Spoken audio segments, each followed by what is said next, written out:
श्री स्वामी समर्थ. नमस्कार, मी रोहिणी परत एकदा तुमच्यासाठी खूप महत्त्वाचा व्हिडिओ घेऊन आलेली आहे. आणि आजच्या व्हिडिओमध्ये मी तुम्हाला सांगणार आहे की जर का तुम्हाला असं वाटत असेल की तुमची फायनान्शियल कंडिशन खूप चांगल्या रीतीने वरती जावे किंवा तुम्हाला असं वाटत असेल की आपलं एवढं आर्थिक परिस्थिती एवढी खराब का होत चालली आहे, की आपल्याला असं का होतंय की आपल्याला पैसे पुरत नाहीये किंवा आपल्याला फायनान्शियल कंडिशन्स एवढ्या का खाली होत चालल्यात की आपल्याला आलेले पैसे असे निघून जातात, सगळ्या गोष्टी अशा होतात की आपल्याला कळतच नाही.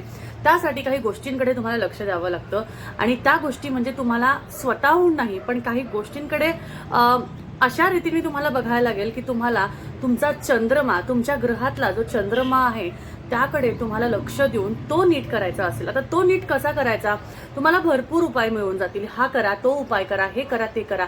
हे सगळे तुम्ही उपाय केले ना तरीही तुमचा चंद्रमा नीट होणार नाही जर का तुम्ही एक गोष्ट नीट केली नाही.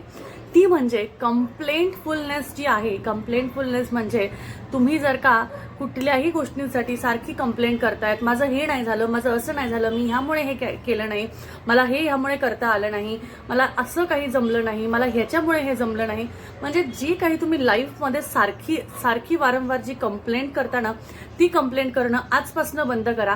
किंवा बंद नसेल करता येत तुम्हाला तर हळूहळू कमी करा. एकदा तरी ती जी कंप्लेंट करणारी जी वृत्ती आहे ती बंद होईल आणि त्यानंतर तुम्हाला स्वतःहून बदल जाणवायला मिळतील, म्हणजे तुम्हाला स्वतःहून ते दिसतील. तर असंच तुम्ही करत राहिला तर नक्कीच तुमचा चंद्रमा जो आहे तो उच्च स्थिरावर जाऊन तुम्हाला तुमच्या फायनान्शियल कंडिशन्सवर नक्कीच प्रभावी होऊन दाखवेल. परत भेटूया. श्री स्वामी समर्थ.